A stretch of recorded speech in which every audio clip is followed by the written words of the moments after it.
Yes, good evening everyone. Very good evening to all of you. I hope I am audible as well as visible to you all very clearly. Before we move on, please do let me know in the chat box if I'm audible as well as visible. Acknowledge first so that we can start with our class.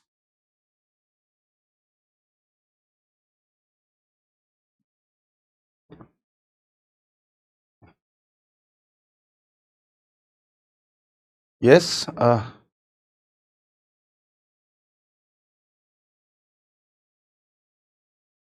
All right, great. Clearly visible, clearly audible. Thank you so much for your acknowledgement. Now, we are going to start this class with some questions related to climatology. बड़े सारे questions हैं, but इनमें से मैं आपको पहले ही बता देता हूं, कुछ क्वेश्चंस ऐसे हैं जो कि हमने अभी नहीं पढ़ा है. We will just deal with those questions, those parts जो हमने पढ़ लिया है. One thing. सेकंड, अगर आपको किसी भी क्वेश्चन का जवाब देना है तो आप या तो पोल का इस्तेमाल करेंगे, और अगर आपके पास पोल नहीं आता है, राइट, अगर आपके पास पोल नहीं आता है तो आप उस क्वेश्चन का नंबर लिख के चैट में आंसर लिख के भेजेंगे. ये एकदम तय है. और जो 71 75 है बच्चा, वो आप देख लीजिएगा, कोई इतना बड़ा डिफरेंस नहीं है. बेसिकली हम कहते हैं almost 3/4 of the entire planet is covered with water. That's why we call this planet earth as blue planet. Right, चलिए, डन. सो ये हमारे बीच में डील है और हम कोशिश करेंगे कि 100% आज अचीव करें. और पोल में स्टार्ट करूंगा, और जिनके पास पोल नहीं पहुंचेगा, रादर देन कंप्लेन नहीं करेंगे कि सर पोल नहीं आ रहा, आप आंसर चैट में नंबर लिख के लिख देंगे. Done, dusted. चलिए, चैट भी नहीं शो हो रहा है तो आप बढ़िया अपने मन में अपना आंसर लिखें और उसको चेक कर लें. वो भी एक अच्छा तरीका होता है, दुनिया को दिखाने की थोड़ी जरूरत होती है. चलिए, हम स्टार्ट करते हैं आज के पहले सवाल से. और the very first question is here in front of us. This is the very first question जो कि आपको क्लाइमेटोलॉजी से रिलेटेड दिखेगा. पहले हम आते हैं, देखिएगा यहां से, question number 6. Question number 6, the time starts now.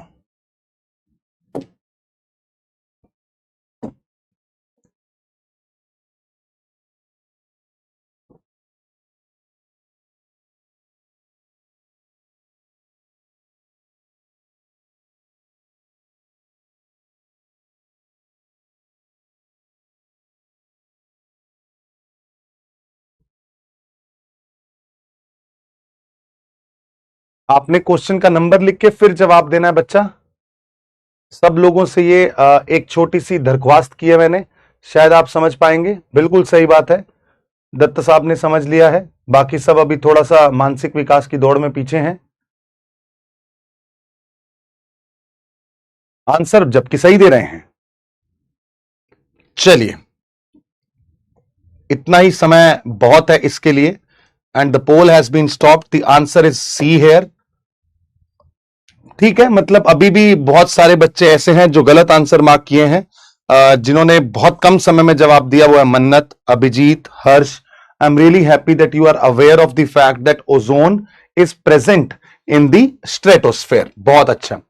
7th question आप कर सकते, बट थोड़ा ट्राई कीजिएगा क्वेश्चन करने की. बट मैं आपको समझाऊंगा कि क्या है ये कहानी.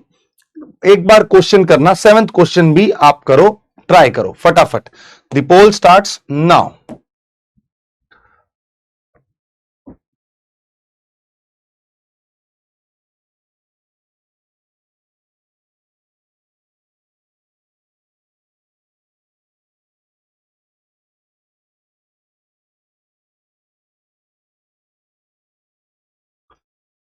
मेरे को पता था एक व्यक्ति आएगा जो बोलेगा पोल नहीं आ रहा.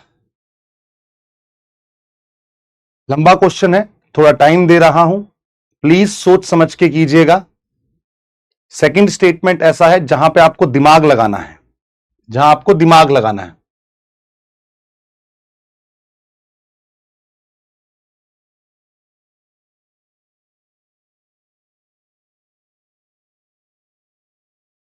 प्रियांशी, वही बात है कि अरे रुक जाओ भाइयों बहनों, थोड़ा सोच समझ के जवाब देना, थोड़ा सोच समझ के जवाब दो। मैं बोल रहा हूं जब थोड़ा डिफिकल्ट क्वेश्चन है तो सोच समझ के जवाब दो।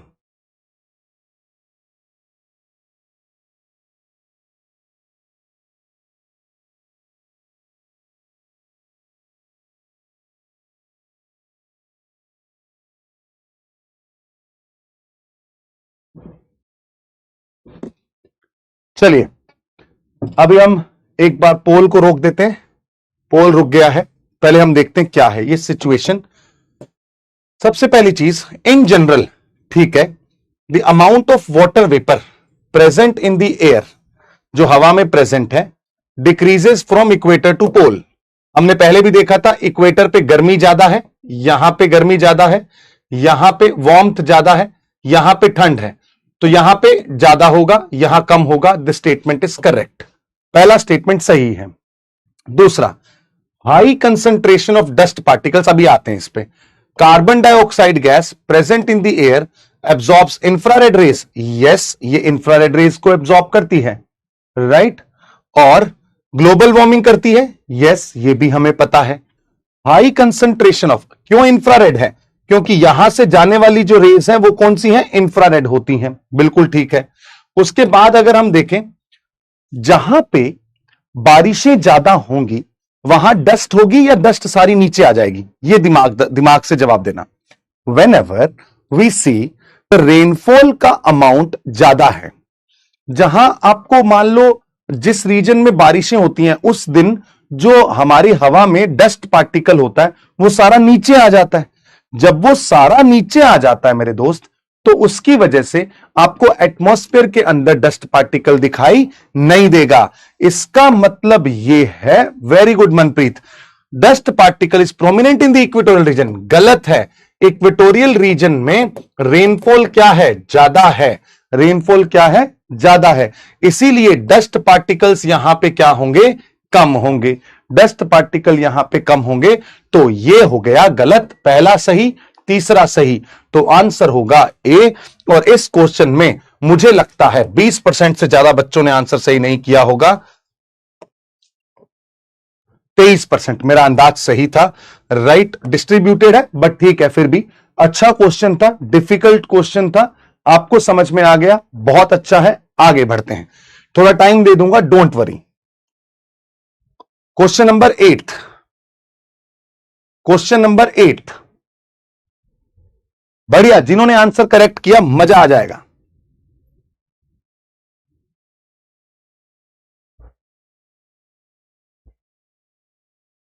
इन क्वेश्चन से थोड़ा कॉन्फिडेंस आएगा आप लोगों को।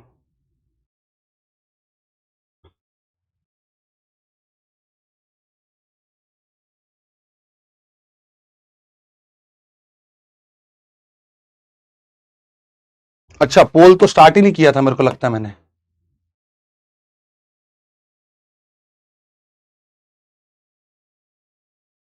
देखिए, जो बोल रहे हैं ना वाटर वेपर डस्ट पार्टिकल के ऊपर ही होते हैं, बट सारे वाटर वेपर थोड़ी सारे डस्ट पार्टिकल को ले जाते हैं, है ना, कुछ तो नीचे भी आ जाता है ना बेटा।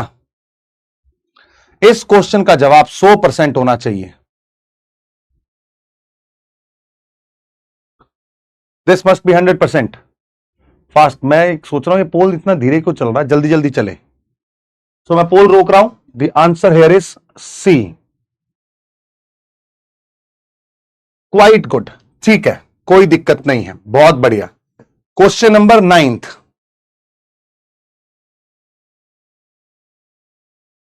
पोल स्टार्ट हो रहा है।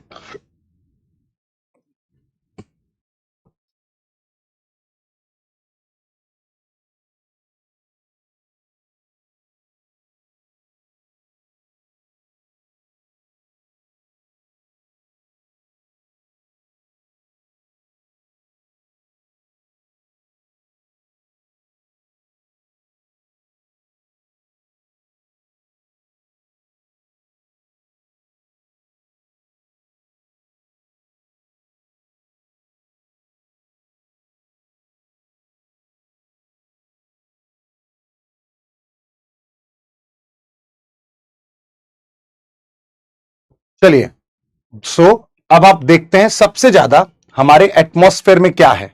Sir nitrogen 78%, then we have oxygen 20.8%, then we have argon 0.93%, then we have carbon dioxide 0.03%. So nitrogen, oxygen, argon, carbon dioxide, nitrogen, oxygen, argon, carbon dioxide. So पहला आंसर, 9th का आंसर होगा ए. और इसका मतलब है अभी भी कई लोग सी लिख रहे हैं, मतलब मैं सोच के हैरान हूं, अभी भी लोग बी और डी लिख रहे हैं. ऑक्सीजन ज्यादा मान रहे हैं नाइट्रोजन से, और कार्बन डाइऑक्साइड ज्यादा मानने वाला व्यक्ति जो है वो सच में अस्थमा का मरीज होगा, क्योंकि उसको लगता होगा वो जो जो ग्रहण कर रहा है सांस, उसमें वो कार्बन डाइऑक्साइड इनहेल कर रहा है. शायद ऐसा हो सकता है कि वो दिल्ली से आता हो. चलिए कोई बात नहीं, done. Now we are moving towards the question number 11. 10th पता नहीं मिस हो गया होगा, कोई बात नहीं. अच्छा 11th आप नहीं कर पाएंगे, 12th बताएं.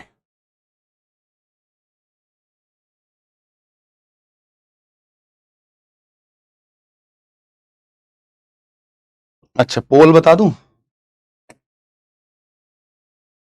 चलिए 12वां नंबर क्वेश्चन.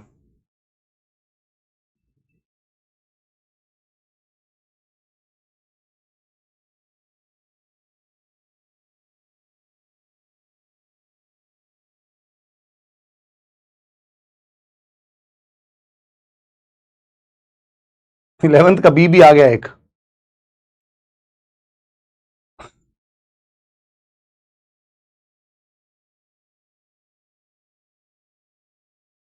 सोच समझ के जवाब देना.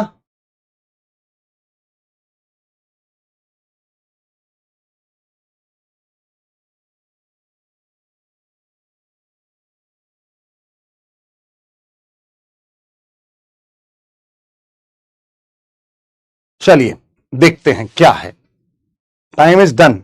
1 सेकंड और ले लो, जब तक मैं थोड़ा टेम्परेचर इसी का सही कर देता हूं. चलिएगा देखते हैं क्या है. In the mesosphere temperature increases with increasing altitude. This is wrong. Altitude increase होता है तो टेम्परेचर क्या होता है, डिक्रीज होता है मेसोस्फेयर में. कोई दिक्कत नहीं है, तो यह स्टेटमेंट तो गलत है. Radio waves transmitted from the earth are reflected back to the earth by the ionosphere. बिल्कुल सही है. अगर ये अर्थ है, यहां पे आयनोस्फेयर में आयंस होते हैं, तो यहां से जो रेडियो वेव जाती है वो रिफ्लेक्ट होके वापस आ जाती है. ये स्टेटमेंट सही है. But but but but statements given above are incorrect. Incorrect पूछा है बच्चों. पहला इनकरेक्ट है, दूसरा करेक्ट है, तो आंसर होगा ए. जिन्होंने बी लिखा होगा उन्होंने इनकरेक्ट नहीं पढ़ा होगा. सो the answer here is a. देख लो, मतलब क्या कर रहे हो तुम, थोड़ा सा पेसअप करो. जो करेक्ट इनकरेक्ट में प्रॉब्लम हो जाती है, क्वेश्चन थोड़ा ध्यान से पढ़ा करो बच्चा लोग. Then question number 13.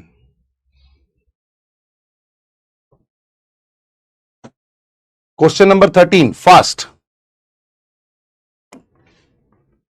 You have to mention about the question number 13. 13. Yes, जो इनकरेक्ट की बात इनकरेक्ट को करेक्ट पढ़ लिए वो थोड़ा सा उनको दिक्कत है, अदरवाइज बाकी ये बिल्कुल सही है. 13th आसान है, करेक्ट इनकरेक्ट देख के चलिएगा.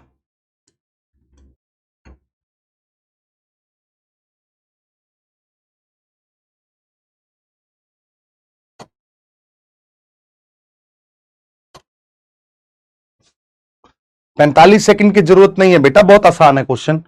चलिए now, the solar radiation received by the earth is known as insolation. और क्या बोलेंगे, बिल्कुल सही है. The maximum amount of insolation is received at the equator. Yes, ये भी सही है, करेक्ट पूछा है, तो आंसर होगा बोथ 1 and 2 सी. देखते हैं कितने बच्चों ने सी मार्क किया है. बहुत सही, 84%. बहुत बढ़िया. देन क्वेश्चन नंबर 14, फटाफट. और आगे के आंसर मत दीजिएगा please, please, it's a humble request. आगे क्वेश्चंस के आंसर मत दीजिएगा। और भी बच्चे हैं, डेमोक्रेसी के अंदर ये बहुत अच्छा एक नियम है कि सबको प्रॉपर समय मिलना चाहिए, है ना। सबको 30 सेकंड तो मिलने चाहिए, 45 भी नहीं। ठीक है रोहन, जो दो स्टेटमेंट्स होते हैं उनको मैं टाइम ज्यादा देता हूं, जो सिंगल स्टेटमेंट होता है उनका टाइम उतना ही रहेगा।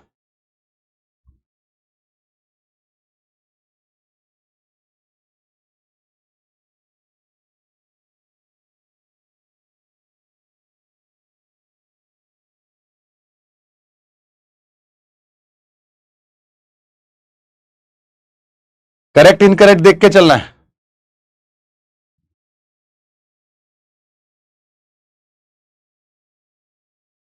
चलिएगा देखते हैं।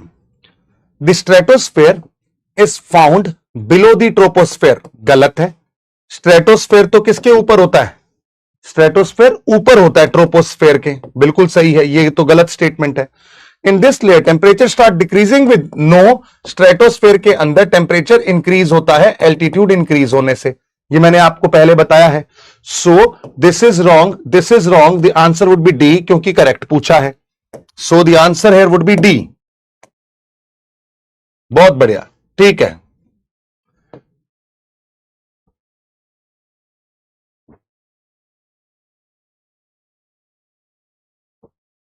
चलो question number 15, question number 15, your time starts now.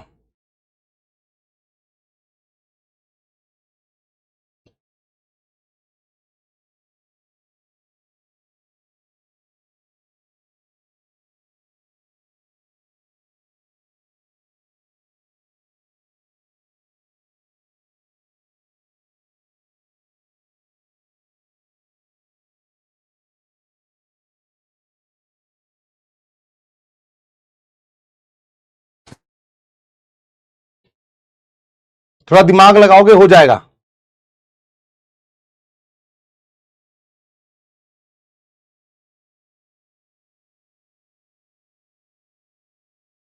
लो जी, थोड़ा अच्छा क्वेश्चन है ये।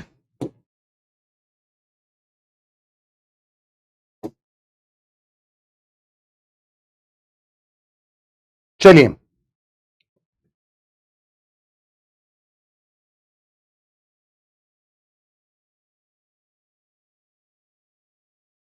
टाइम कम दिखा रहा है।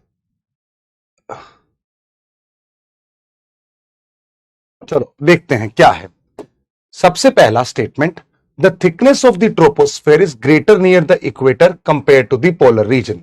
यस, ये मैंने आपको लिखवाया था कि जो ये इक्वेटर है, इक्वेटर के पास थिकनेस ज्यादा है, पोल के पास थिकनेस कम है। Statement is correct. Stratosphere is largest amount of water vapour, sir बिल्कुल गलत है। स्ट्रेटोस्फेयर में वाटर वेपर होता ही नहीं है। Mesosphere is the coldest layer of the atmosphere, yes, mesosphere coldest layer है। रेडियो वेव्स, ये तो अभी पढ़ा हमने, reflected to the surface by ionosphere, yes. So the answer is here C, क्योंकि पूछा है कितने करेक्ट हैं। अच्छा, वो शायद इसलिए होता है बच्चा, क्योंकि जो ये पोल में स्लाइड डाउन कर देता हूं इसलिए नहीं दिखता है, बट मैं अगर पोल ऊपर रखूंगा तो उसकी वजह से ना आप क्वेश्चन नहीं देख पाएंगे, ये समस्या है।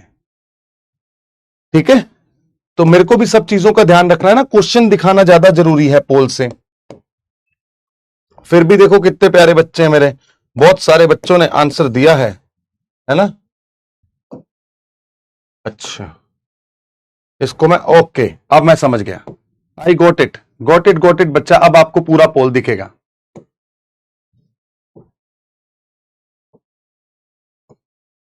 मैं आपको क्वेश्चन दे रहा हूं,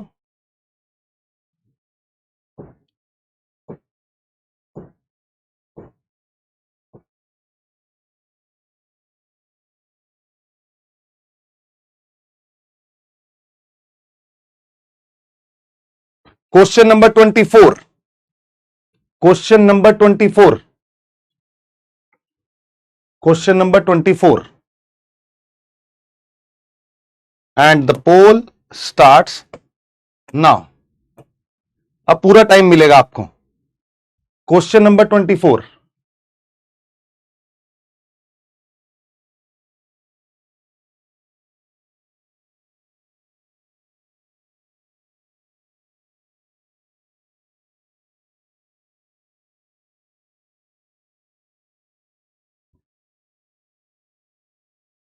इससे ज्यादा साइड तो बेटा मैं अब घर ही चला जाता हूं। पढ़ाया है बेटा।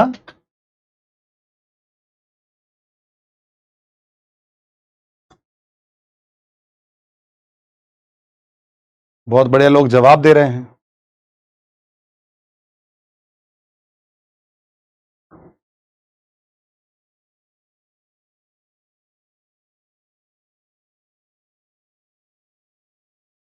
चलिए क्वेश्चन देखते हैं। पोल को स्टॉप करते हैं। पोल रुक गया है। यहां पे देखिएगा, what happens is speed of the wind is directly proportional to the pressure gradient force. ये मैंने बोला था आपको, जितना ज्यादा दो लोकेशंस के बीच में प्रेशर का डिफरेंस होगा उतनी तेज स्पीड होगी। बहुत बढ़िया। Friction force on the wind is more at the land on the then on the sea surface. Yes sir, पानी के ऊपर हवा चले और लैंड के ऊपर हवा चले, पानी के ऊपर हवा चले और लैंड के ऊपर हवा चले, फर्क होता है। पानी के ऊपर फ्रिक्शन कम होता है। अर्थ के रोटेशन की वजह से विंड की डायरेक्शन चेंज होती है। जी हां सर, क्योंकि इसकी वजह से एक फोर्स आता है जो मैंने आपको बताया था कोरियोलिस फोर्स के नाम से। मैंने आपको किस नाम से बताया था? कोरियोलिस फोर्स के नाम से बताया था। राइट। सो तीनों के तीनों करेक्ट पूछा, तीनों स्टेटमेंट सही है। और पोल जो है वो ये कहता है, ठीक है, मतलब फिर भी सही है, 50% लोगों ने सही किया। 25वां क्वेश्चन, 25वां question. The poll starts now. The question number 25।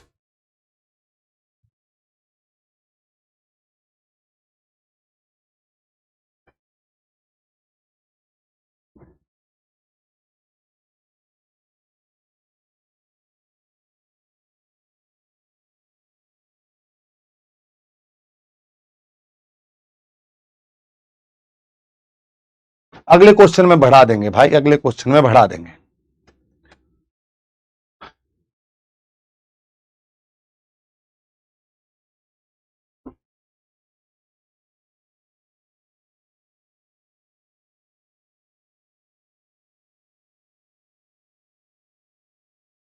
चलिए, पोल हो गया है बंद, डन।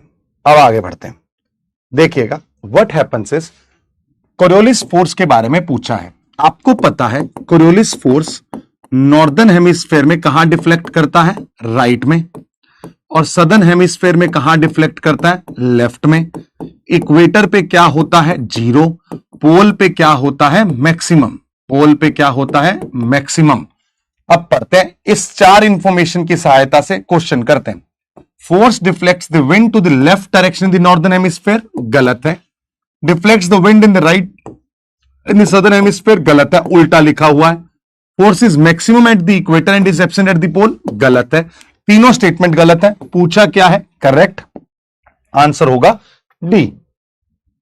बहुत बढ़िया, आंसर होगा डी। अरे क्यों, ऐसा क्यों भाई? बहुत कम लोगों का सही हुआ है ये।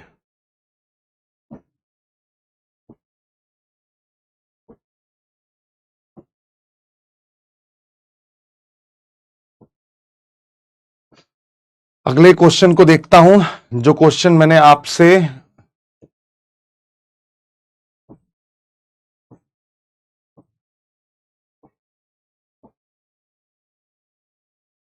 Question number 36।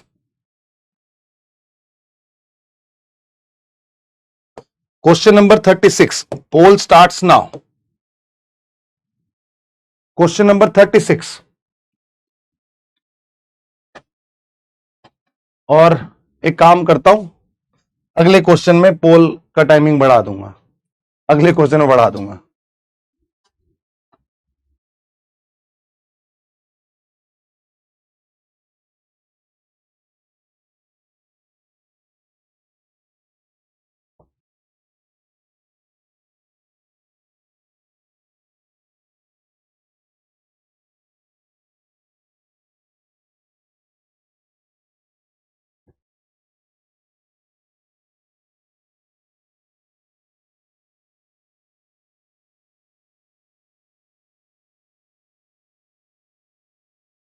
चलिए देखो जी, क्यूमुलोनिम्बस क्लाउड है, बताया कल बहुत अच्छे से। एक्सट्रीम कन्वेक्शनल हीटिंग होती है, पहली कंडीशन ये लिखी थी, बिल्कुल सही है। ट्रोपोपॉज तक जाते हैं, ये भी बोला था, ऊपर जाके टकरा जाते हैं, कुकर का ढक्कन है, याद है मुझे। Everyday phenomena in the equatorial region, yes, ये भी बोला था, इक्वेटर के अंदर होता है। Clouds are very turbulent, turbulent का मतलब होता है बहुत ज्यादा वायलेंट होते हैं, with very high velocity, yes, ये भी सही है। करेक्ट कितने हैं? चारों करेक्ट है मेरे दोस्तों, और चारों करेक्ट होने के कारण the answer would be D here. यार अभी भी बहुत सारे बच्चे ऐसे हैं जो कि कम आंसर कर रहे हैं। लो 45 सेकंड कर देता हूं पोल का टाइम, अभी पहले क्वेश्चन देख लेने दो कौन सा है।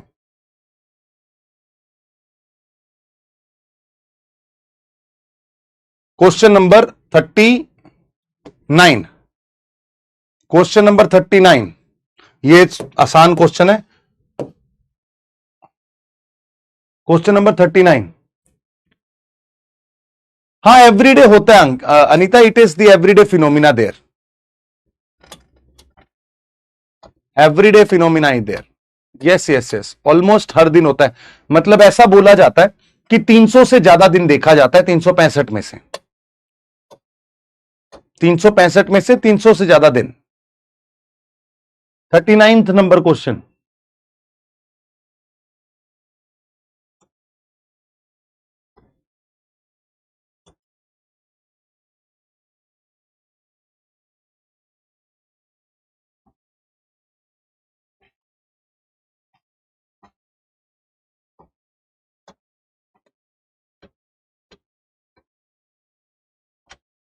सोच के जवाब देना। 39 का थोड़ा ना इसके अंदर ट्विस्ट है।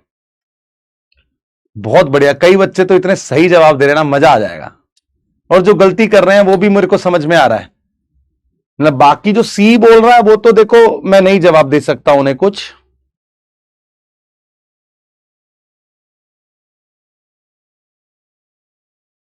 The poll is stopped now. देखो जी, यहां पे ना दो तीन चीजों को देखना है। पहले तो राउंडेड टॉप है, समझ गया सर, क्यूमुलस होगा, ठीक है।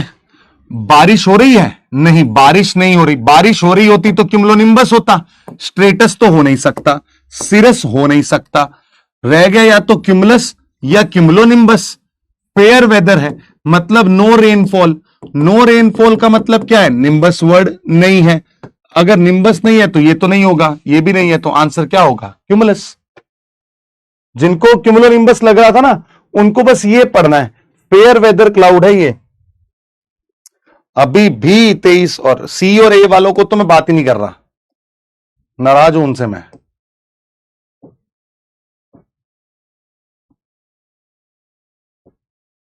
अच्छा, ट्रॉपिकल साइक्लोन्स हमने अभी नहीं पढ़े हैं। चलिए, so these were the major questions जो कि हमने देखे आज की इस क्लास के अंदर, राइट। चलिए कोई बात नहीं, अगर आपसे गलत हो गया है तो घबराने की जरूरत बिल्कुल भी नहीं है। आप you are doing really a great job, but yes please make sure आप रिवाइज करें, और रिवाइज करने के बाद ही आप इन क्वेश्चन को सॉल्व कर पाएंगे, ठीक है। ऑल्टो क्यूमुलस हो भले ही, बट वो ऑप्शन नहीं है ना बच्चा। 8 आउट ऑफ 12, ओके। 12 क्वेश्चन हमने पढ़े हैं, ठीक है। और आप खुद देखिएगा, इन 12 क्वेश्चन में से कई बच्चे ऐसे हैं जो अच्छे खासे मार्क्स लेके आ रहे हैं, and it is something which is commendable because of their hard work only, बस, ठीक है। अगली बार जब हम पोल करेंगे इंडियन ज्योग्राफी में, तब हम आपको 45 सेकंड का वक्त देंगे, ठीक है। तो कोई दिक्कत की बात नहीं है, घबराने की जरूरत नहीं है। जितना हमने पढ़ाया है उसको दोबारा रिवाइज करेंगे। आप कोई भी क्वेश्चन जो हमने डिस्कस किया ऐसा नहीं है जो मैंने क्लास में आपको ना बताया हो, ऑलमोस्ट। हाँ ठीक है, एवरीडे वाली जो बात आप बोल रहे थे उसमें मैंने बोला था कि 300 से ज्यादा दिन, मैंने बोला नहीं था ये वैसे, बट हाँ ठीक है, वो एक्चुअली इक्वेटोरियल रेन फॉरेस्ट जो होते हैं उसके अंदर बताया जाता है, but still many of you were able to understand that concept. चलिए, नाउ अब हम बात करते हैं अगले पार्ट की, that we are going to start with is अच्छा,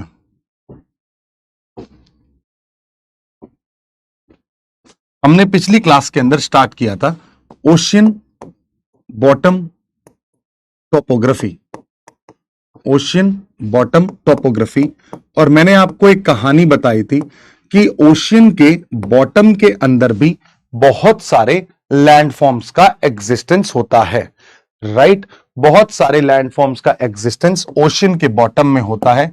इसलिए हम जब इस ओशियन के बॉटम को देखते हैं तो हमें इनके नामों के बारे में जानना पड़ता है। इसमें अब जो मैं बता रहा हूं, कोई खास बड़ा दिमाग नहीं लगाना, you just need to remember the names. अगर आप इनके नाम याद रख लेंगे तो भी आप बहुत अच्छे से सारी चीजों को हैंडल कर पाएंगे। देखिए मेरे प्यारे बच्चों, एक छोटा सा डायग्राम बना रहा हूं, देखिएगा क्या है।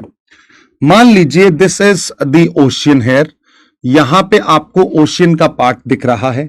This is the ocean here and then you have here is the ocean. What exactly it is? Sir बात यह है कि मान लीजिए ये तो है लैंड, दिस इज लैंड, और इस लैंड पे एक व्यक्ति खड़ा होके चिल कर रहा है, गोवा में खड़ा है, गोवा में, और ये जब पानी को देखता है तब इसको पानी यहां तक दिखाई दे रहा है, यहां तक इसको पानी दिखाई दे रहा है, राइट? यहां तक इसको पानी दिखाई दे रहा है। तो ये पूरा भाग क्या है? समुद्र है। इसके लिए तो ये गोवा वाले बीच पे है, गोवा वाले बीच पे है। अब इसको बोला गया कि भाई साहब कैरेक्टराइज करो कि ओशियन के, समुद्र के अंदर क्या होगा।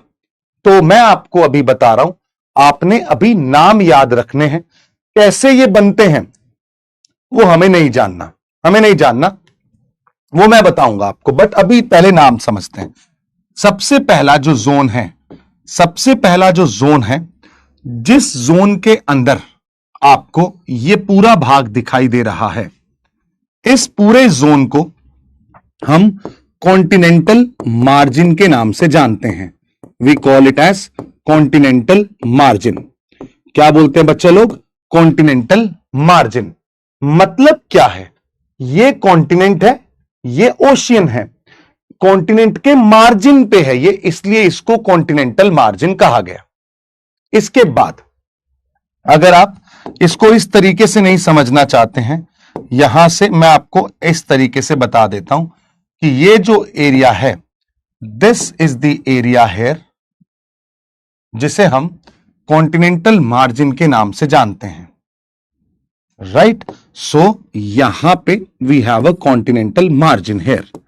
देन अब कॉन्टिनेंटल मार्जिन को फर्दर क्लासिफाई किया जाता है।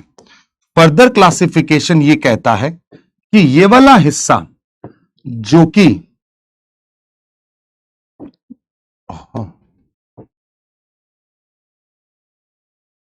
ये वाला हिस्सा है, इस मार्जिन को हम कॉन्टिनेंटल शेल्फ कहते हैं। क्या कहते हैं? Continental shelf. बस आप याद रखना है, फिर मैं बताता हूं क्या है ये कहानी। इस मार्जिन को हम कॉन्टिनेंटल स्लोप कहते हैं। इसे हम क्या कहते हैं? Continental slope. Then this portion is termed as abyssal plains. This is termed as abyssal plains, right? abyssal plains. अब ये नाम याद रख लिए। अब मैं आपको एक बात बताता हूं। सबसे पहला जो नाम हमारे सामने है, सर इसे हमने बोला कॉन्टिनेंटल शेल्फ, इसे हमने बोला कॉन्टिनेंटल शेल्फ। देखिए बच्चा लोग, ये जो कॉन्टिनेंटल शेल्फ है, ये क्या होता है? नाम क्या है? कॉन्टिनेंट। फिर शेल्फ, बेसिकली समुद्र का वो एरिया जिसका पानी कॉन्टिनेंट के ऊपर आ गया उसे हम कॉन्टिनेंटल शेल्फ कहते हैं। यहां बोले एक्सटेंडेड पार्ट ऑफ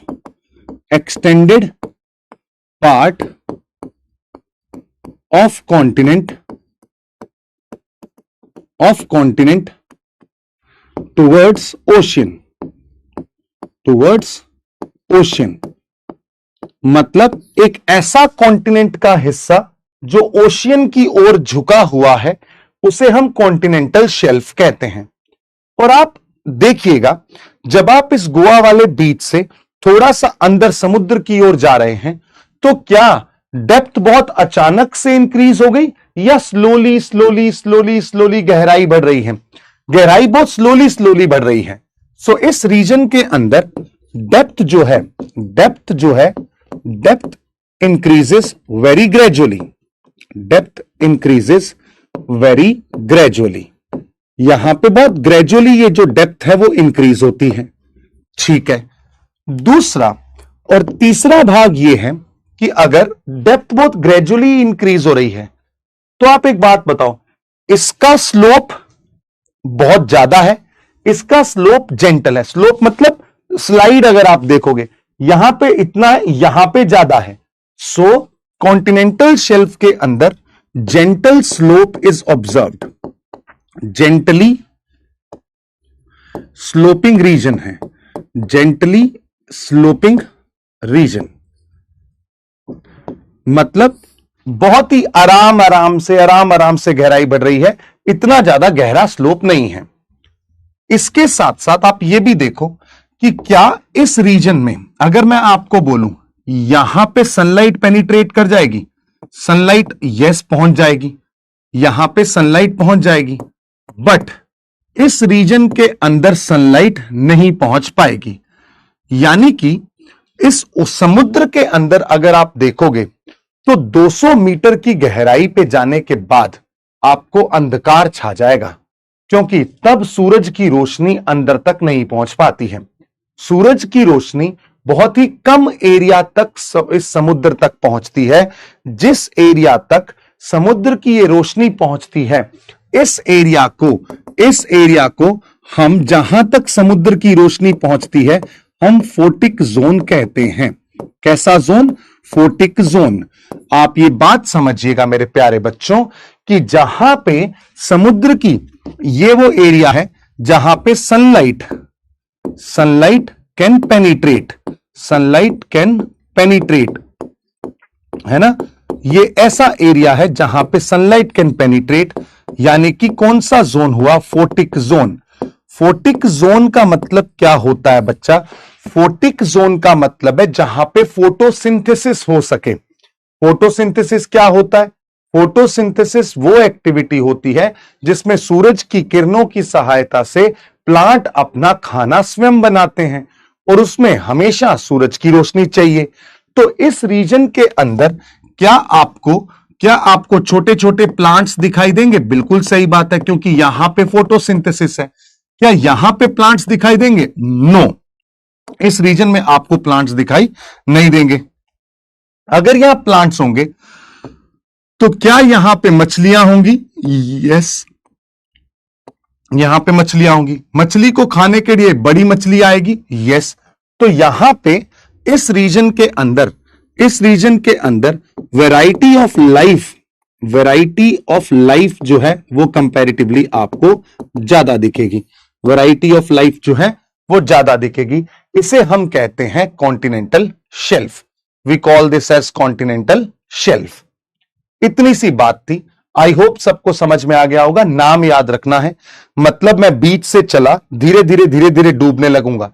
अचानक से नहीं डूबता है आदमी, धीरे धीरे डेप्थ बढ़ती है, और ये कॉन्टिनेंटल नाम है ना, मतलब कॉन्टिनेंट का वो हिस्सा जो कि समुद्र की ओर एक्सटेंडेड है उसे हम कॉन्टिनेंटल शेल्फ कहते हैं। ये क्या है सर? इसमें स्लोप बड़ा ही जेंटल है और यहां पे सनलाइट जो है वो पेनिट्रेट कर जाती है, इसलिए इस रीजन में आपको वैरायटी ऑफ लाइफ अच्छी दिखती है। This is what we call as continental shelf. अगर आपको समझ में आ गया तो please write yes in the chat box और please mark A if you have understood this concept.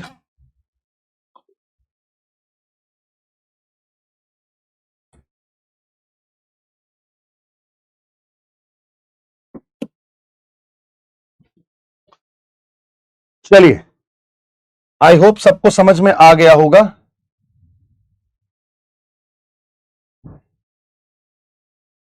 बहुत बढ़िया, done. Now moving ahead to the second portion. Second portion होता है जिसे हम कॉन्टिनेंटल स्लोप कहते हैं। कॉन्टिनेंटल स्लोप का जो ये रीजन है, यहां पे जो डेप्थ है वो सडनली इंक्रीज होती है। डेप्थ जो है सडनली इंक्रीज होती है, सडनली इंक्रीज होती है। और एक बात बताओ, क्या यहां पे मान लो कोई भी एरिया, यहां मिट्टी का डिपोजिशन हो जाएगा? क्यों? देखो एक बात बताओ, पहाड़ पे कभी मिट्टी रुक सकती है या नीचे आ जाएगी? सर आपने खुद ने बताया था लैंडस्लाइड के अंदर जब स्लोप ज्यादा होता है तो मिट्टी जल्दी नीचे आ जाती है। अब यहां पे सेडिमेंट्स का डिपोजिशन हो पाएगा या नीचे आ जाएंगे? सर सारे सेडिमेंट्स नीचे आ जाएंगे। यहां पे आपको सेडिमेंट्स जो हैं, सेडिमेंट्स डिपोजिशन देखने को नहीं मिलेगा। Sediments will not be able to deposit. Sediments का डिपोजिशन यहां पे नहीं होता है। सेडिमेंट्स का डिपोजिशन यहां पे नहीं होता है। सेडिमेंट्स का डिपोजिशन यहां पे आपको नहीं दिखाई देगा। राइट, चलिए ये भी हो गया, सेडिमेंट्स का डिपोजिशन नहीं है। ये वो एरिया है जहां पे आपको गहरी खाइयां भी दिखती हैं। मतलब जैसे आप है ना पहाड़ देखते हो, ये जो पहाड़ है, पहाड़ के बीच में इस भाग को क्या कहते हैं? सर वैली कहते हैं। ऐसे ही यहां पे भी क्या है, इस तरीके से कुछ वैलीज बनी हुई हैं समुद्र के अंदर। ये समुद्र के अंदर क्या बनी हुई हैं? वैलीज। समुद्र के अंदर क्या बनी है? वैलीज। वैली क्यों बनती है?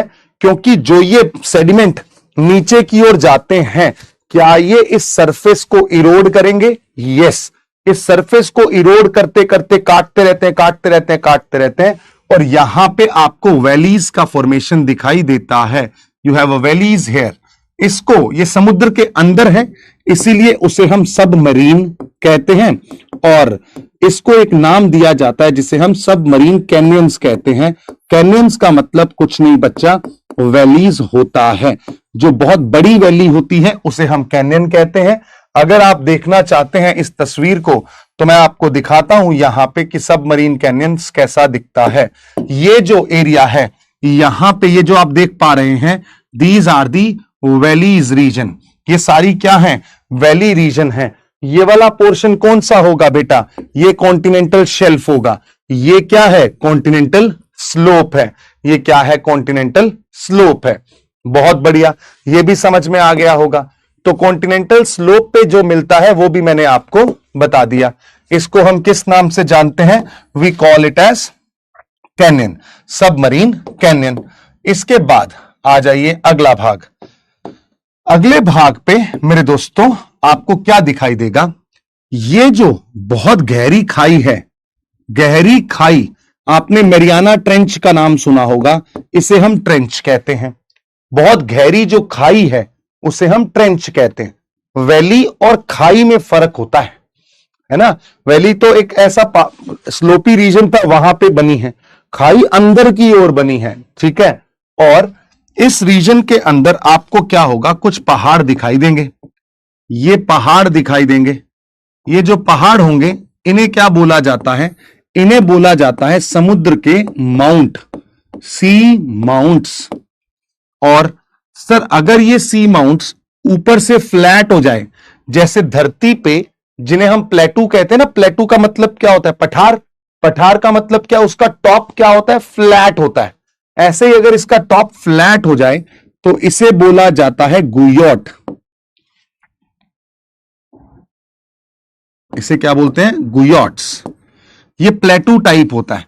बस आप गुयोट्स को याद रखना है, प्लेटू याद रखेंगे। पठारी भाग है, ऊपर का हिस्सा टूटा हुआ है, उसे गुयोट्स कहते हैं। और कई बार ऐसा होता है कि कुछ ऐसे माउंट्स होते हैं जो कि बाहर की ओर आ जाते हैं समुद्र से। ये समुद्र के बाहर आ गया, इसे हम क्या कहते हैं बच्चा? इसे हम आइलैंड्स कहते हैं। So we have islands, we have sea mounts, we have guyots and we have trenches. ये कहां पे मिलेंगे सारे? अबाइसल प्लेन पे मिलेंगे। Done? Please do let me know. समझ में आ रहा है ना सबको? इससे खूबसूरत डायग्राम बना ही नहीं सकता था।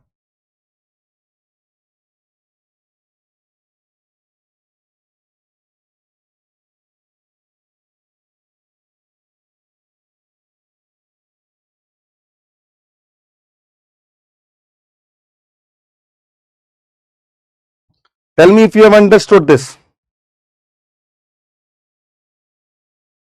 आपको इनके नाम याद करने, इसमें समझना तो कुछ है ही नहीं और समझाने वाला पार्ट भी नहीं है कुछ, और क्रिस्टल क्लियर होना चाहिए। साथ साथ डायग्राम बना लो, बस ये डायग्राम सेल्फ सफिशिएंट है सब कुछ।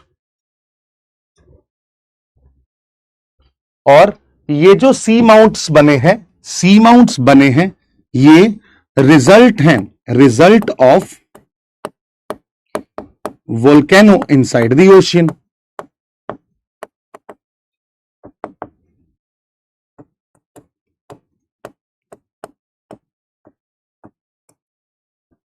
Result of volcano inside the ocean.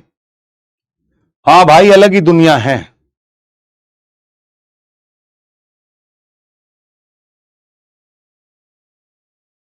नहीं बेटा, यहां तक सनरेज नहीं पहुंचती है, ऊपर ही, बहुत ऊपर ही खत्म हो जाती है। इसलिए ये वाला जो रीजन है, ये वाला जो रीजन है, मैं लिख देता हूं मेरे प्यारे बच्चे, अच्छा सवाल पूछा है तूने। ये वाला जो रीजन है इसे हम एफोटिक जोन कहते हैं। एफोटिक जोन, एफोटिक का मतलब है यहां पे सनलाइट नहीं पहुंचती है, राइट। फोटिक जोन का बच्चा मतलब होता है कि जहां तक सनलाइट पहुंच जाती है। यहां पे भी स्लोप में भी ना डिपेंड करता है अलग अलग जगहों पे, बट लार्जली स्लोप पे भी सनलाइट का पहुंचना मुश्किल होता है, ठीक है। वोल्केनो में पानी जाता है, फटते हैं जब, ठीक है। ये हो गया पहला टॉपिक कंप्लीट, जिसे हम ओशियन बॉटम टोपोग्राफी कहते हैं। कॉन्टिनेंटल शेल्फ सबसे इंपॉर्टेंट यही है, इसीलिए इसके बारे में ज्यादा जानकारी लिखी। उससे कम इंपॉर्टेंट ये है, इसलिए इसके बारे में लिखी। उसके बाद तो सिर्फ क्या है, ये सारे के सारे फीचर्स हैं जो हमने बता दिया। सबमरीन का मतलब होता है पानी के अंदर, ठीक है। चलिए, बिल्कुल सही बात है। जो फिश वगैरह है ना, वो यहां इकट्ठे हो जाते हैं और फिर दब जाते हैं, तो हमें फिर उसको किस रूप में मिलते हैं? वो हमें मिलते हैं सर, आपने ओशियन ड्रिलिंग प्रोजेक्ट बताया था, माइन करके, ड्रिल करके हम उन फिर तेल निकालते हैं जब, ठीक है। चलिए, नाउ मूविंग अहेड, अब आते हैं हम सेकंड टॉपिक के ऊपर, topic number 2 of the day. We call it as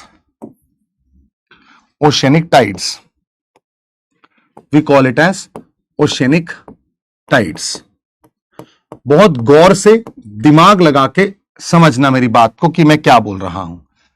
tides का मतलब क्या होता है, पहले तो इसकी डेफिनेशन लिखो।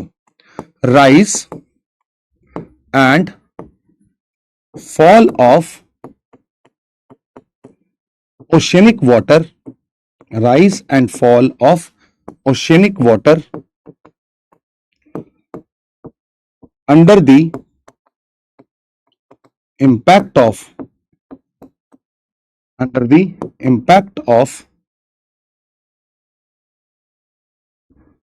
ग्रेविटेशन, अंडर दी, ऐसा ऐसा लिखो, रुक जाओ, अंडर दी ग्रेविटेशनल इंपैक्ट लिख लो, under the gravitational impact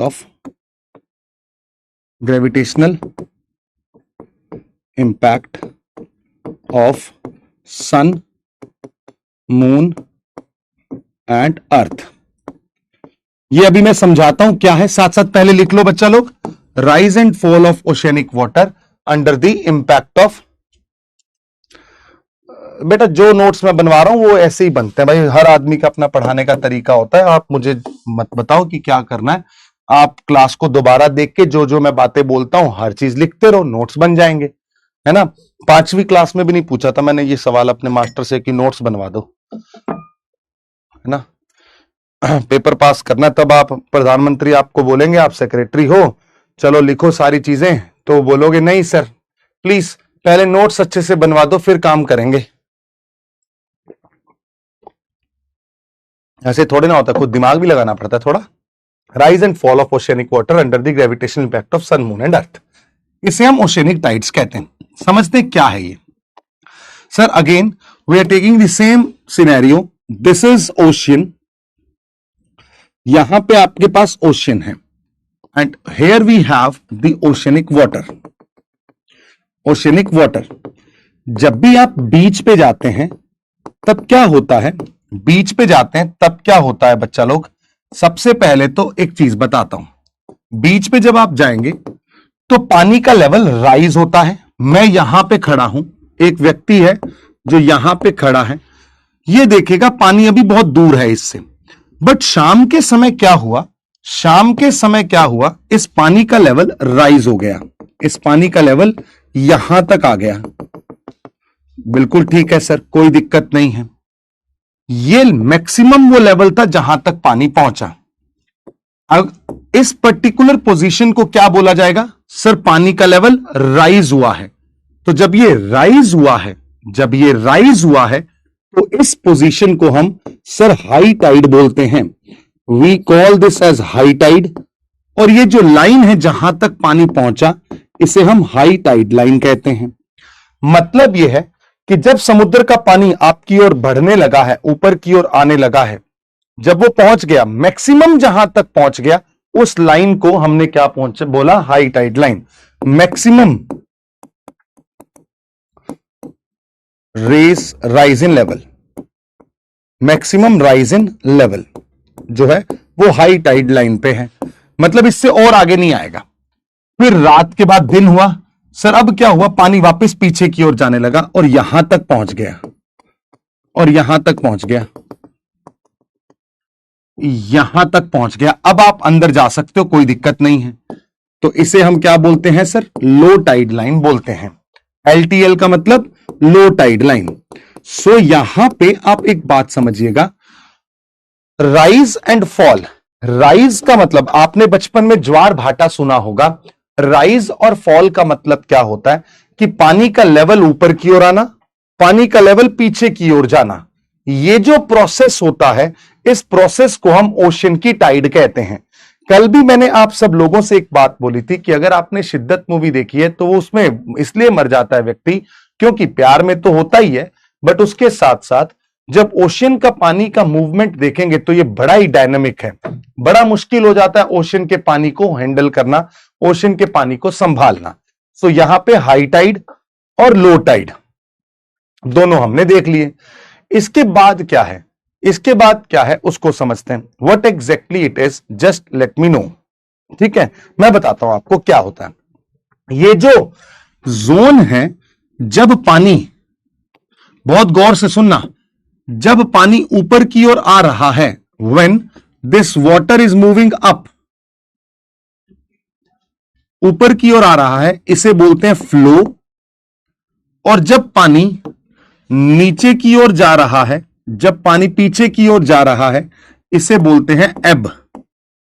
right, एब मीन्स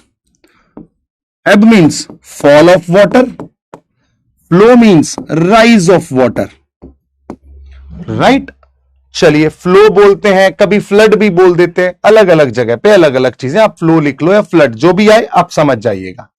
देन सर इन दोनों के बीच के जोन को क्या बोला जाता है, सर इन दोनों के बीच के जोन को बोला जाता है इंटर टाइडल जोन। इनको क्या बोला जाता है, इंटर टाइडल जोन। ठीक है सर, समझ में आ गया। So now ebb, flow, flow, ebb, inter tidal zone, high tide line, low tide line. यहां तक सबको समझ में आ गया, please do let me know. हाँ हाँ हाँ, एबाइसल प्लेन को डीप सी प्लेन भी बोलते हैं, कोई दिक्कत नहीं है।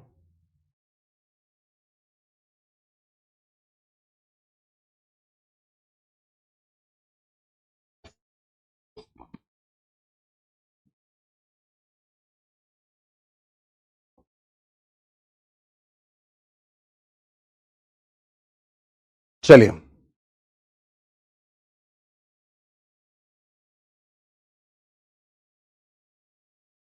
बढ़िया, बहुत बढ़िया। अब आगे बढ़े और देखते क्या है ये कहानी। अब आपको ये बताना है कि इसका रीजन क्या है। सबसे पहले तो रीजन क्या है? रीजन होता है ग्रेविटेशनल इंपैक्ट। रीजन है मेजर फोर्सेस। रीजन है मेजर फोर्सेस। रीजन है मेजर फोर्सेस। अब सर ये फोर्सेस कौन कौन से हैं उसको बता दीजिए। सर सबसे पहला तो ग्रेविटेशनल ग्रेविटेशनल फोर्स ऑफ, अभी मैं पूरा बताऊंगा कैसे होता है ये। Gravitational force of moon, earth and sun. दूसरा, आप ये भी देखो कि अर्थ रोटेट कर रही है। जब भी आप गाड़ी चलाते हैं, गाड़ी चलाते चलाते चलाते चलाते आप राउंड अबाउट पे मुड़ते गाड़ी राइट में मुड़ती है तो आपके शरीर बाहर की ओर आता है। अब रोटेशन ऑफ अर्थ जो है ये भी रिस्पॉन्सिबल है, क्योंकि इस रोटेशन ऑफ अर्थ की वजह से एक फोर्स जन्म लेता है जिसे हम सेंट्रीफ्यूगल फोर्स के नाम से जानते हैं। Centrifugal force, right. इसके बारे में मैंने आपको इसके बारे में मैंने आपको पहले भी समझाया था जब हम एल्फ्रेड वेगनर की थ्योरी पढ़ रहे थे। तब भी मैंने बोला था कि ग्रेविटेशनल जो ये अर्थ का रोटेशन होता है, उस रोटेशन की वजह से जो सेंट्रीफ्यूगल फोर्स है उनका डेवलपमेंट होता हुआ आपको दिखाई देगा, जो कि बाहर की तरफ लगता है। ये सेंट्रीफ्यूगल फोर्स जो है ये क्या लगेगा? आउटवर्ड लगेगा। क्या लगेगा? आउटवर्ड लगेगा। इन तीनों फोर्सेस के कॉम्बिनेशन से क्या आती हैं? टाइड्स आती हैं। इनके कॉम्बिनेशन से we receive what? The tides. अब मैं आपको समझाता हूं टाइड्स कैसे आती हैं। सबसे पहला, अच्छा ये लिख लो फटाफट पहले तो, giving you 10 seconds. Done. Moving ahead. अब देखते हैं एग्जाम्पल्स। देखिएगा एग्जाम्पल्स। मान लीजिए यहां पे वी हैव अर्थ, ये है मेरी प्यारी धरती, राइट। और इस अर्थ के चारों ओर है क्या? मान लीजिए मैंने हाइपोथेटिकल माना है, यहां पे आपको दिखा पानी का प्रेजेंस। ये क्या है? चारों ओर इस धरती पे पानी है, ठीक है सर। यहां पे है प्यारा चंद्रमा, यहां पे वी हैव इस मून। अब एक बात का जवाब देना बड़े प्यार से, क्या मून अर्थ को अपनी ओर खींचेगा? बिल्कुल सही बात है सर, ग्रेविटेशनल इंपैक्ट लगेगा मून का। और आप ये जानते हैं gravitational impact of moon, gravitational, ये आप नहीं जानते हैं तो नोट कीजिएगा, gravitational impact of moon is more than of sun because moon is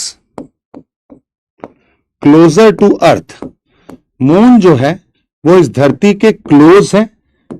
moon is closer to earth, that's why we see this as one gravitational impact, ठीक है।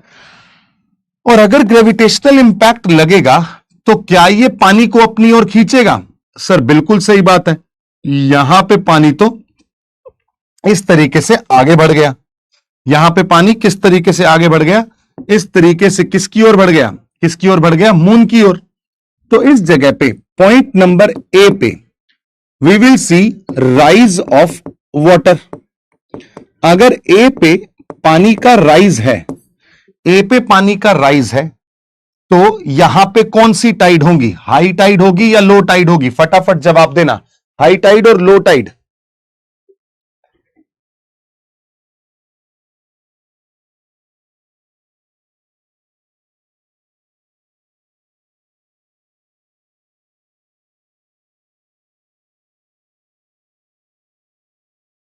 बहुत बढ़िया,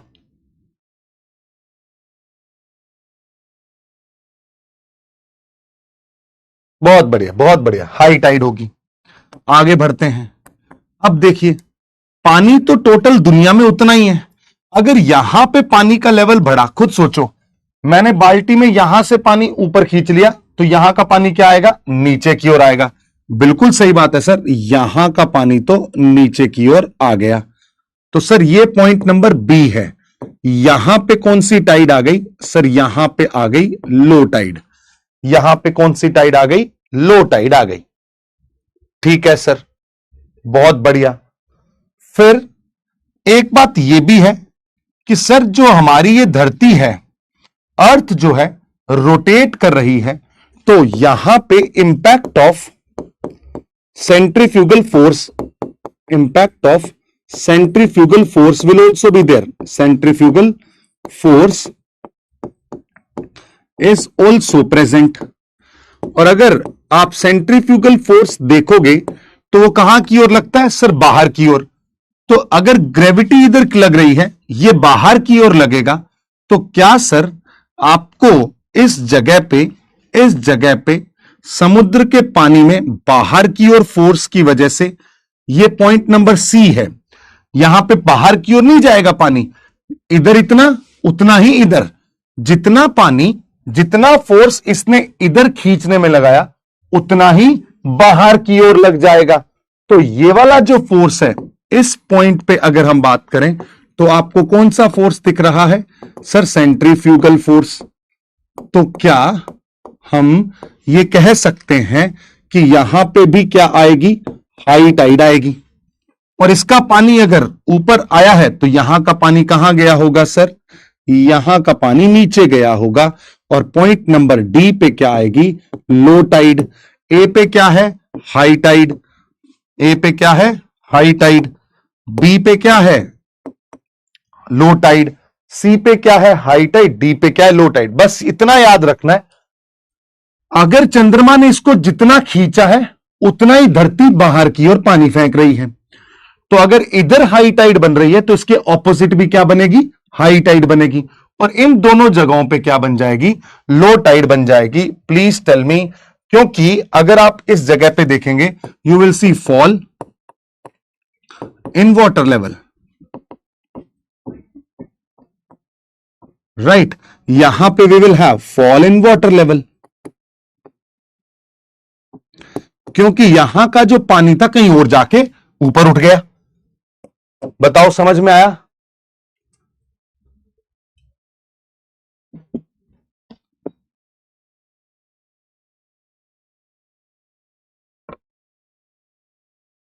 बहुत बढ़िया,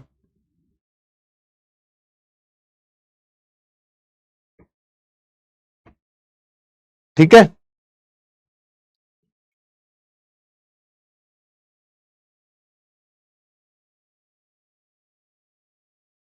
अब क्या हुआ,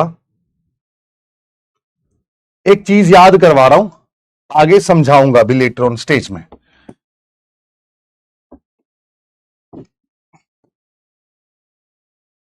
देखिएगा, टाइम बिटवीन, अच्छा एक काम करते हैं, इन 24 hours and 52 minutes, 52 minutes, two high tides and two low tides,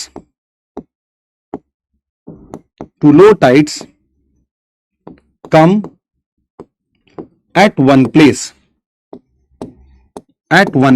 देखते हैं सर ये क्या लैंग्वेज है, इसको आप समझाइए, हम समझ नहीं पा रहे हैं।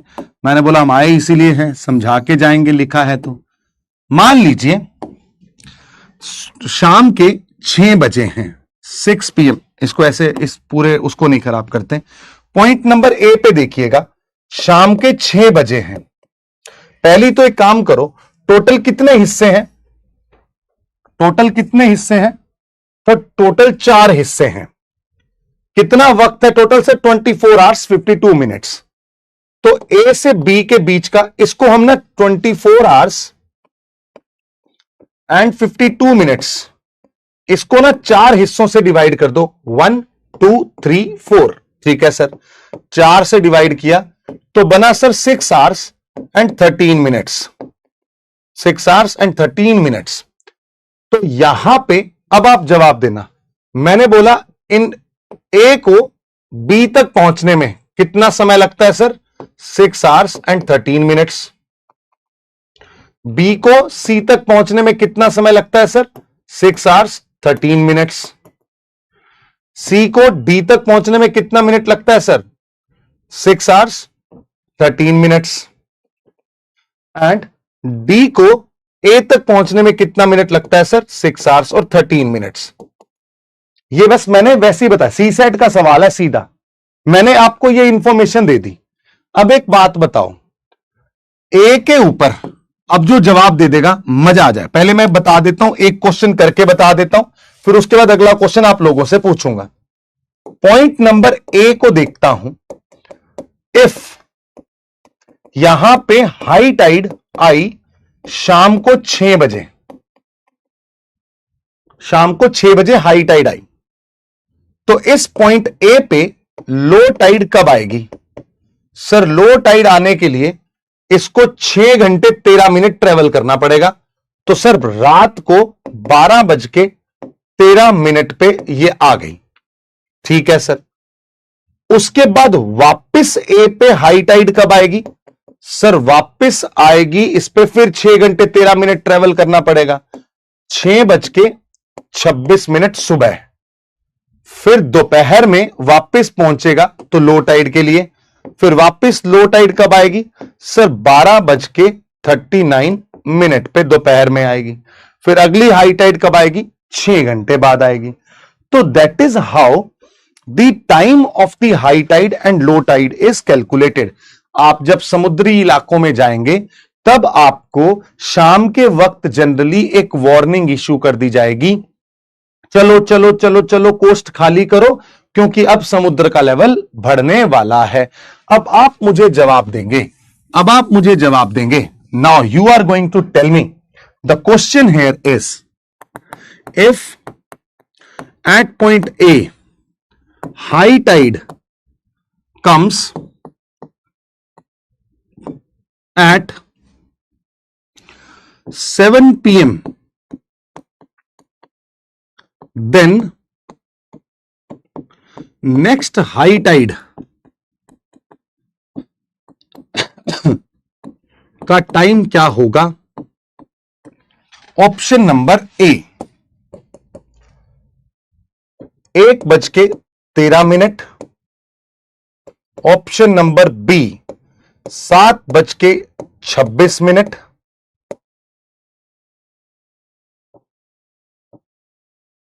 ऑप्शन नंबर सी 1:39, या ऑप्शन नंबर डी 8:52।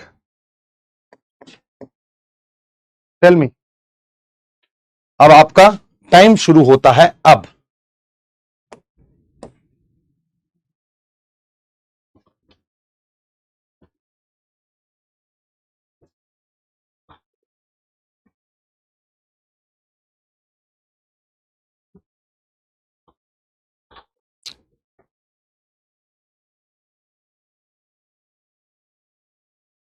सोच समझ के जवाब देना, अगर ये समझ में आ गया मजा आ जाएगा।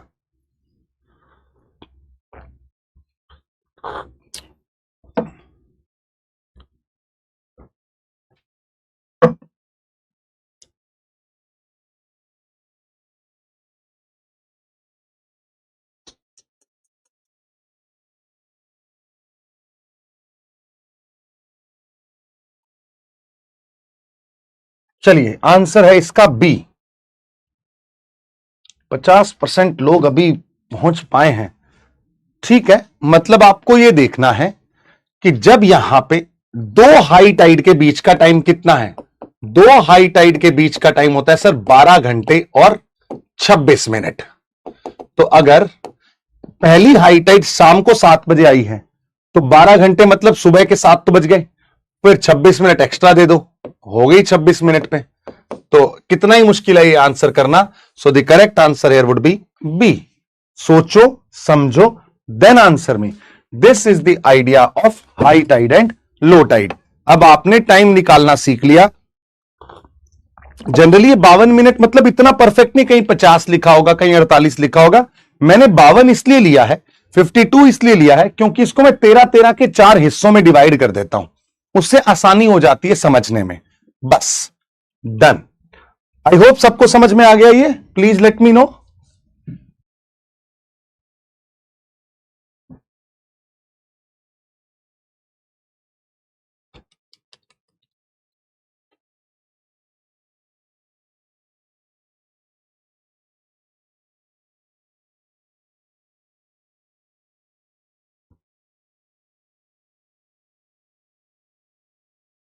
देख रहे हो अब तुमने क्या कैलकुलेट करना सीखा है।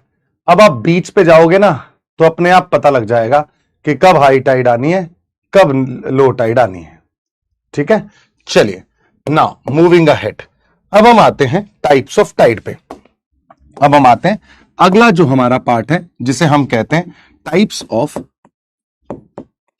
टाइड्स। सबसे पहले तो based on duration,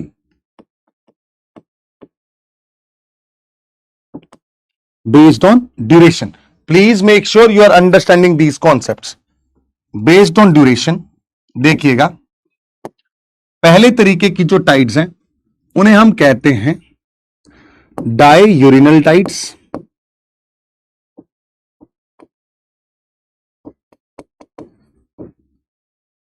then we have semi diurnal tides. What does it mean? If at any place, इसकी तो सीधी डेफिनेशन याद रखनी है। If at any place, if at any place two tides come in 24 hours, या ऐसे लिखना, one high tide and one low tide is observed. One low tide is observed. Right? Semi diurnal tide का मतलब क्या है? If at any place two high tides and two low tides are two high tides and two low tides are observed in 24 hours. In 24 hours, which we call as semi-diurnal tides. Which we call as semi-diurnal tides. हो गया diurnal tides and semi-diurnal tides. Done है। इसके साथ साथ आपको एक और चीज बताता हूं। टाइड्स का एक और क्लासिफिकेशन होता है। टाइप्स ऑफ टाइड्स में एक और तरीके से इसे क्लासिफाई किया जाता है जिसे हम जानते हैं स्प्रिंग टाइड्स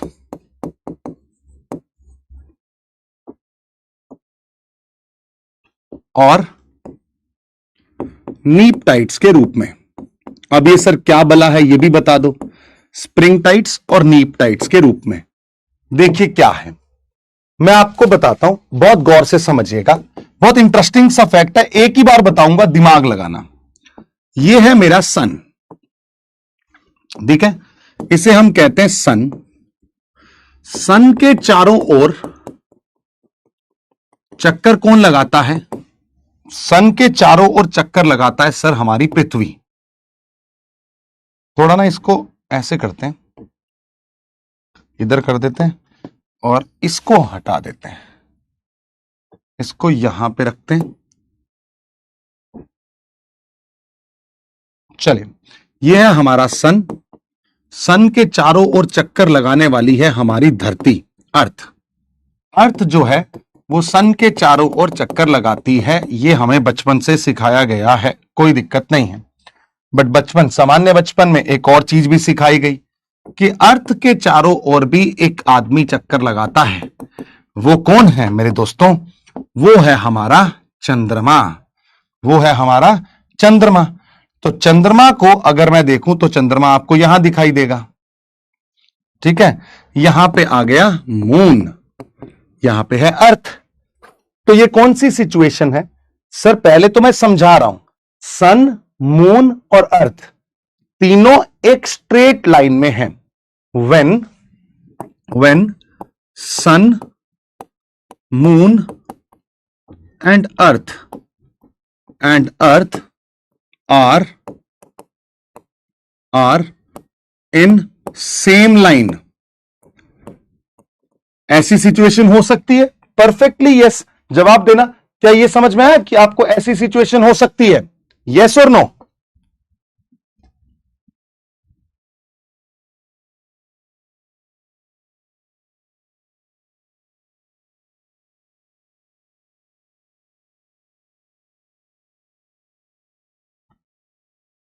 सोलर इक्लिप्स नहीं है?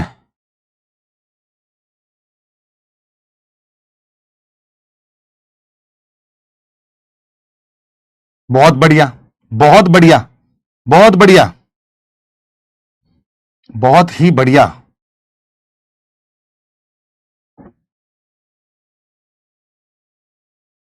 राइट।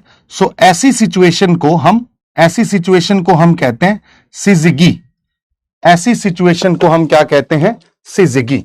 सेम लाइन, इस सिचुएशन को क्या बोला जाता है? सिजिगी। बहुत बढ़िया, ये याद रखना। सिजिगी का मतलब सन, मून और अर्थ तीनों स्ट्रेट लाइन में हैं, ठीक है। एक्लिप्स विक्लिप्स बाद में देखेंगे। अब आप देखो, आपसे कोई पूछे पूर्णिमा और अमावस्या कब होती है, तब क्या होता है? मेरी बात समझना। अर्थ पे खड़ा हर व्यक्ति मून का सिर्फ एक ही हिस्सा देख पाता है। मून का हम सिर्फ एक ही पार्ट देख पाते हैं अर्थ से, राइट। अब एक बात बताओ, अगर मून का यही वाला हिस्सा देख पाते हैं और मैं यहां पे खड़ा हूं, ठीक है, अब मुझे देखना है चंद्रमा को। एक बात बताना, मेरी बात बताना कि अगर मैं बोलूं कि सूरज की रोशनी जो है वो यहां से पड़ी, यहां से पड़ी, यहां से पड़ी, मून पे पड़ी, तो मून के इस भाग में तो दिन है, इस भाग में रात है। और अगर रात है तो क्या मुझे धरती से चंद्रमा दिखेगा? यस और नो? टेल मी, क्या मुझे धरती से चंद्रमा दिखेगा कि नहीं?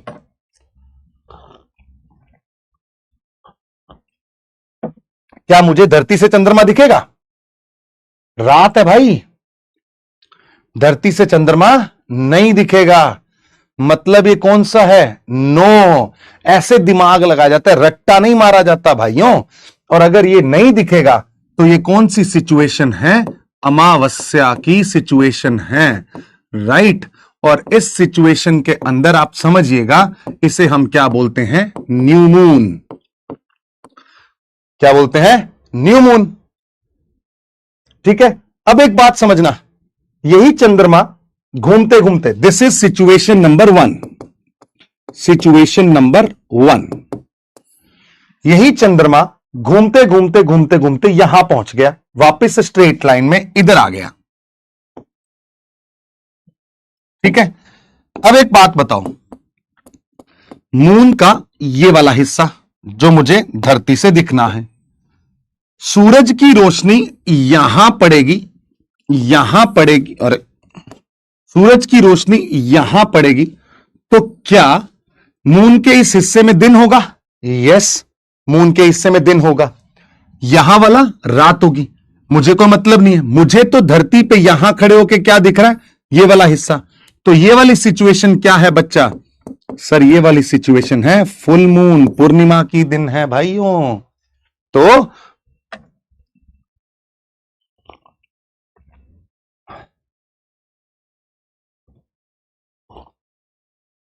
ठीक है।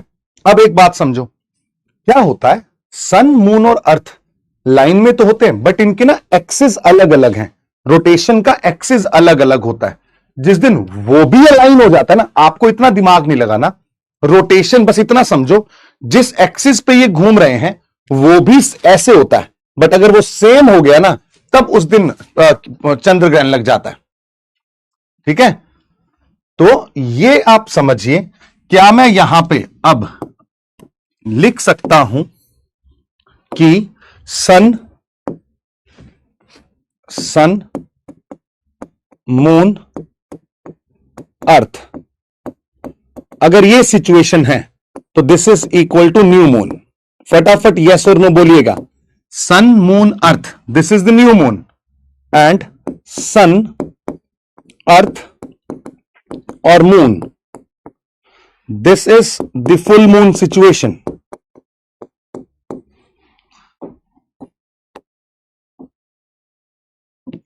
Right, this is the idea.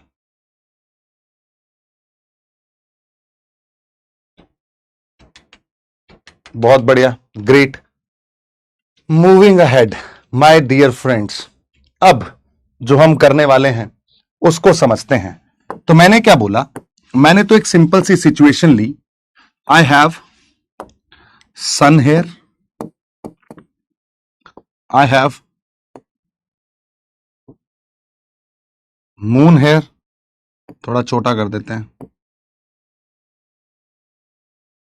चलिए, moon here, and I have here अर्थ।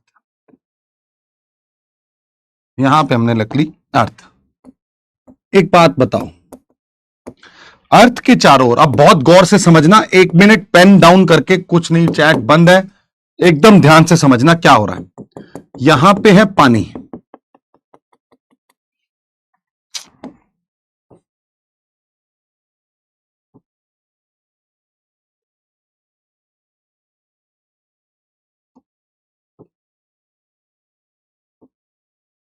ठीक है।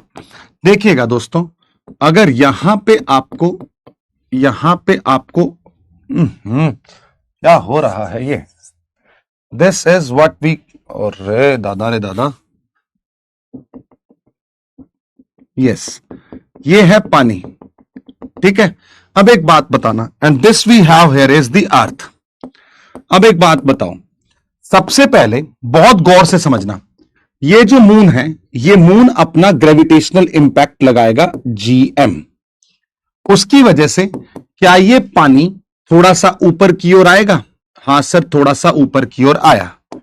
ये पानी थोड़ा सा सर ऊपर की ओर आया, क्यों? ग्रेविटेशनल इंपैक्ट ऑफ मून की वजह से। अभी तक पिछले केस में सर हमने सूरज को तो नजरअंदाज कर दिया, क्या सूरज भी इस पानी को अपनी ओर खींचेगा? GM का मतलब है ग्रेविटी ऑफ मून, GS का मतलब है ग्रेविटी ऑफ सन। अगर यह भी अपनी ओर खींचेगा तो क्या मैं कह सकता हूं पानी थोड़ा सा और ऊपर आ जाएगा? बिल्कुल सही बात है। इसका मतलब क्या हुआ मेरे प्यारे बच्चों, ये जो A पॉइंट है, इस A पॉइंट पे जो हाई टाइड होगी वो रिलेटिवली बहुत ज्यादा होगी, रिलेटिवली बहुत ज्यादा होगी। और ये सारा पानी यहां कहां से रहा है सर? सारा पानी यहां से आ रहा है। तो पॉइंट नंबर B पे जो लो टाइड है वो बहुत ही लोअर होगी। यस और नो, फटाफट जवाब देना। कितना खूबसूरत सा आइडिया है। पिछली बार हमने सन को काउंट नहीं किया था। अर्थ सनलाइट को ब्लॉक इसलिए नहीं करता है बेटा, क्योंकि अर्थ जो है ना, उसका एक्सिस अलग है। अरे समझ में आया?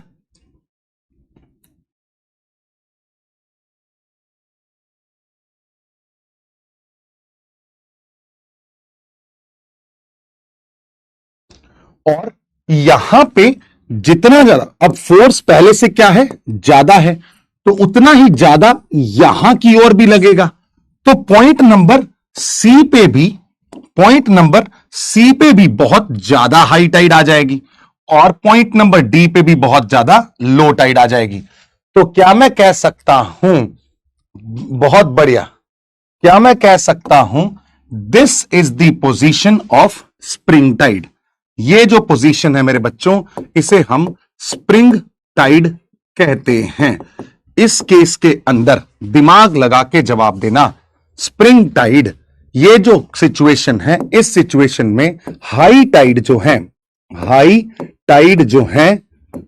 Tide is higher than the normal tide.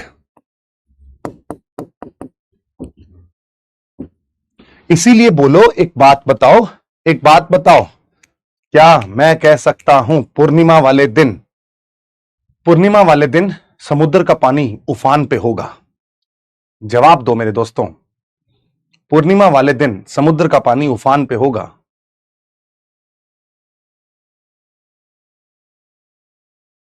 यहां पे सी पे क्यों हाई है? यहां पे बैलेंस करेगा कौन? जितना फोर्स इधर लगा है उतना ही तो यहां पे कौन लग रहा है? सेंट्रीफ्यूगल फोर्स है ना मेरे प्यारे बच्चे।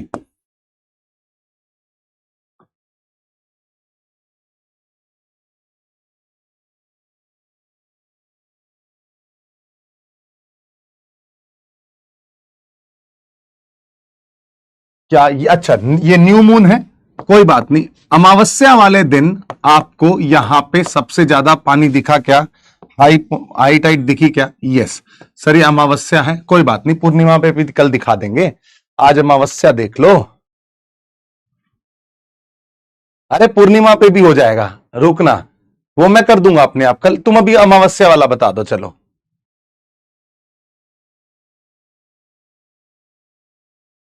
ठीक है, चलो अमावस्या का समझ में आ गया सबको? Tell me, have you understood the new moon? New moon समझ में आ गया? मैं फुल मून कल बता दूंगा आपको, डोंट वरी, वहां पे भी होगा, मैं बता रहा हूं, फुल मून पे भी होगा, बट वो कैसे होगा I let you know. But अभी ये बताओ, न्यू मून पे सबको समझ में आ गया?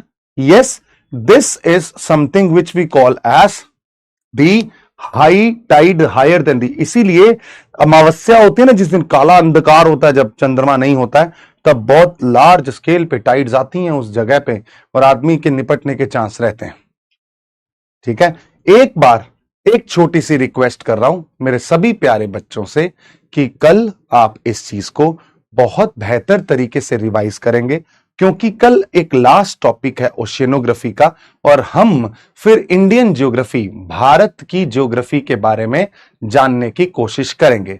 थोड़े से अपने पास इंडिया के मैप रखिएगा, ताकि मैं आपको बहुत सारी इंफॉर्मेशन भारत के बारे में बता सकूं।